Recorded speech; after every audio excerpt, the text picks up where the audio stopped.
Breaking news చూస్తున్నాం. ప్రధాని మోదీ లోక్సభ ఎన్నికల ప్రచారం కోసం ఇవాళ తెలంగాణకు రానున్నారు.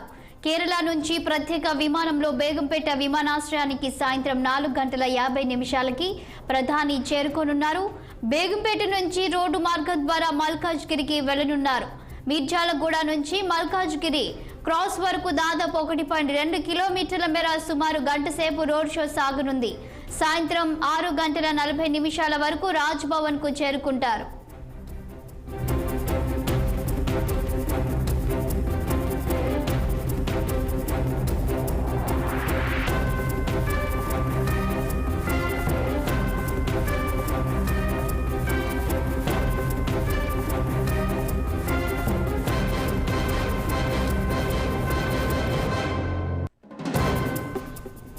ఇక శనివారం నాగర్ కర్నూల్లో బీజేపీ బహిరంగ సభకు హాజరవుతారు. ఈ సభ నాగర్ కర్నూల్, మహబూబ్ నగర్, నల్గొండ లోక్సభ స్థానాలు లక్ష్యంగా జరగనుంది. తెలంగాణకు కేంద్రం చేసిన సహాయాన్ని అంకెలతో సహా ప్రజలకు ప్రధాని మోదీ వివరించనున్నారు. దేశంలో మూడోసారి బీజేపీ సర్కార్ రావాల్సిన ఆవశ్యకతను వివరించి మరోసారి ఆశీర్వదించమని ప్రజలను కోరనున్నారు. అలాగే ఈ నెల 18న మోదీ జగిత్యాల బహిరంగ సభలో పాల్గొంటారు.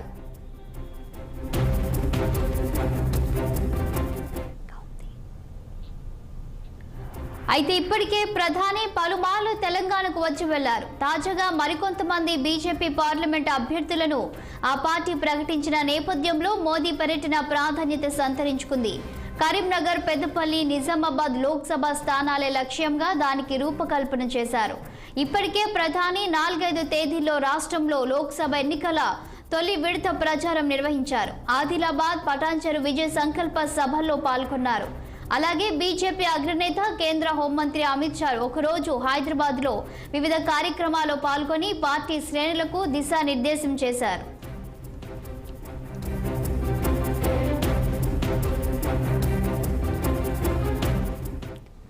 మరోవైపు ఇవాళ రాష్ట్రానికి రాష్ట్రపతి ద్రౌపది ముర్ము రానున్నారు. ఇవాళ హైదరాబాద్ శివారు కనహా శాంతివనంలో నిర్వహించే ప్రపంచ ఆధ్యాత్మిక మహోత్సవ్ కార్యక్రమంలో పాల్గొనేందుకు ద్రౌపది ముర్ము నగరానికి రానున్నారు. రాజధానిలో ఒకే రోజు రాష్ట్రపతి, ప్రధాని, సీఎం కార్యక్రమాలు నగరంలో జరగనున్న నేపథ్యంలో 3 కమిషనరేట్ల పోలీసులు విస్తృత స్థాయిలో భద్రత ఏర్పాట్లు చేస్తున్నారు. రంజాన్ మాసంలో సున్నిత పరిస్థితుల దృష్ట్యా అసాంఘిక చర్యలకు అవకాశం లేకుండా జాగ్రత్తలు తీసుకుంటున్నారు.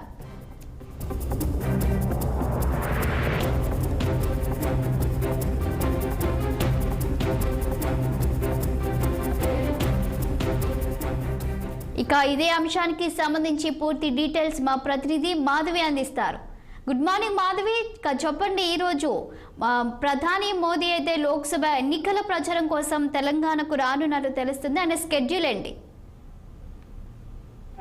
Good morning. ఈ రోజు ఈవినింగ్ సాయంత్రం 4:50 బేగంపేట విమానాశ్రయానికి ప్రధానమంత్రి నరేంద్ర మోదీ చేరుకుంటారు. అక్కడ నుండి 5:15 ఈ యాత్ర రోడ్ షో అనేది ప్రారంభమవుతుంది. 5:15 నుండి దాదాపుగా గంట వ్యవధిలో 6:15 వరకు ఈ రోడ్ షో నిర్వహించుకుంటారు. దాదాపుగా మల్కాజిగిరి నుంచి సికింద్రాబాద్ వరకు కూడా ఈ యాత్ర అనేది వారు ఒక 1 కిలోమీటర్ మేరకి చేయడానికి సిద్ధంగా ఉన్నారు. తర్వాత సాయంత్రం 6:40 రాజ్భవన్ కి ప్రధానమంత్రి చేరుకుంటారు. అక్కడ ఈ రాత్రి అక్కడే బస చేయనున్నారు. బస అనంతరం తిరిగి రేపు ఉదయం 10:45 రాజ్భవన్ నుంచి బేగంపేట్ ఎయిర్పోర్ట్ కి మోదీ చేరుకుంటారు. అక్కడ నుండి నాగర్ కర్నూల్ కి వెళ్తారు. నాగర్ కర్నూల్ లో 11:05 బేగంపేట్ నుండి బయలుదేరి 5:55 నాగర్ కర్నూల్ చేరుకుంటారు.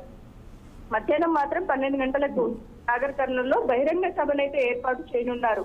అక్కడ నుండి 12:55 నాగర్ కర్నూల్ హెలీప్యాడ్ కి చేరుకుంటారు. నాగర్ కర్నూల్ చేరుకోగానే సభ వరకు మాత్రం హెలీప్యాడ్ లో వెళ్తారు.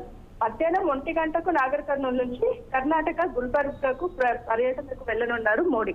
ఇక్కడ నుండి దాని తర్వాత మరలా గుల్బర్గా తర్వాత విజయవాడ వెళ్తారు. 17వ తారీఖు విజయవాడ, వైజాగ్, ఏపీలో పర్యటిస్తారు ఒక రోజంతా.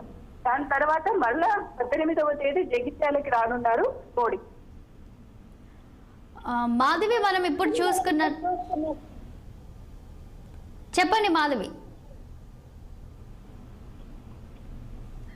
ఈ పర్యటనలో వరుసగా బడా నేతలంతా కూడా తెలంగాణకు రావడం అనేది భారతీయ జనతా పార్టీలో ఒక కొత్త ఉత్సాహాన్ని తీసుకొని వస్తుంది. ఎందుకంటే ఎన్నడూ లేనంతగా ఈసారి తెలంగాణ ఎక్కువగా ఫోకస్ చేసినట్టుగా తెలుస్తుంది. అందరూ నేతలు మనం చూసుకున్నాము. మొన్ననే నరేంద్ర మోడీ వచ్చి వెళ్ళిన తర్వాత మరలా కూడా ఇంత తక్కువ వ్యవధిలో వారు వస్తారని ఎవరు కూడా ఊహించలేదు.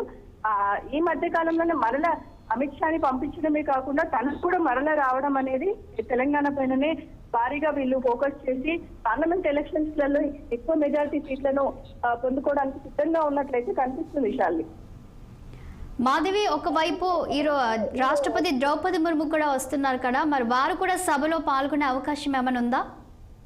వారు సభలో పాల్గొనే అవకాశం అయితే ఎక్కడ కనిపించలేదు. ఎందుకంటే వారు వస్తున్న ప్రధాన కారణము అక్కడ చేస్తున్న ప్రోగ్రామ్స్ ని ఇది ఎప్పుడు మొన్న రాజకృష్ణలో జరిగిన షెడ్యూల్ లోనే ఈ స్పిరిచువల్ మహోత్సవ్ అనే ప్రోగ్రామ్ లో తను పాల్గొనడానికి వస్తున్నారు. సో అక్కడ నుండి మేబీ మరి ఇక్కడ వచ్చే అవకాశం కూడా కనిపిస్తుంది. అంటే ప్రధానమంత్రి వస్తున్నారు కాబట్టి.